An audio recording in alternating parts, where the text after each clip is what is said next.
Dalam Sahih Muslim dari Anas, ia berkata, suatu saat Rasulullah Sallallahu Alaihi Wasallam di sisi kami, dan saat itu beliau dalam keadaan tidur ringan, tidak nyenyak. Nabi tidur ringan, terus lantas beliau mengangkat kepala dan tersenyum. Kami pun bertanya, mengapa engkau tertawa wahai Rasulullah? Baru saja turun kepadaku suatu surat. Nah, turunlah surat Al-Kautsar. Allah Ta'ala berfirman pada Nabi kita Muhammad, Inna a'tainakal kautsar.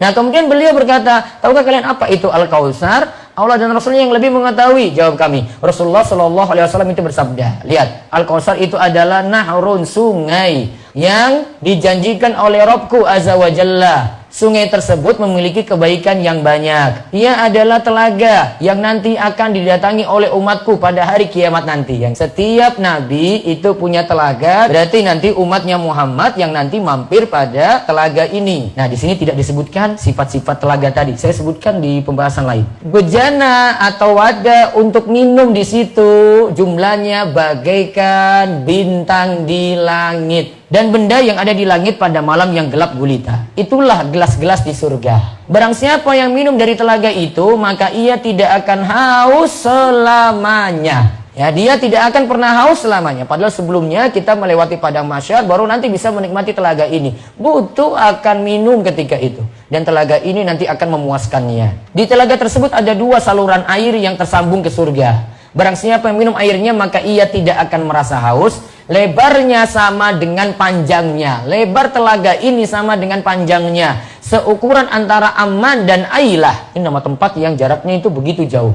Ya, itu antara panjangnya dan lebarnya itu sama. Jauh sekali. Kemudian airnya lebih putih daripada susu. Dan rasanya lebih manis daripada madu. Namun ada dari sebagian hamba yang tidak bisa minum dari telaga tersebut. Maka aku mengatakan pada Rabbku bahwasanya itu umatku. Wahai Muhammad, engkau itu tidak tahu. Mereka telah membuat ajaran baru sepeninggalmu.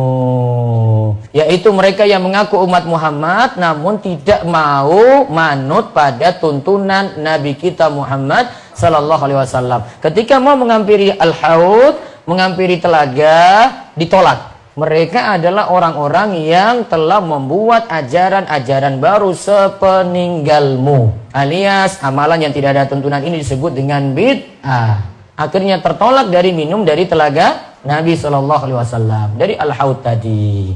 Maka itu urgensi kita itu butuh untuk mengikuti tuntunan Nabi SAW. Mengikuti beliau secara utuh dalam kita beragama. Dalam kita berakidah, dalam kita bermuamalah, dalam kita itu berakhlak, bertingkah laku, berkeluarga. Nah, itu mengikuti tuntunan Nabi kita Muhammad Sallallahu Alaihi Wasallam.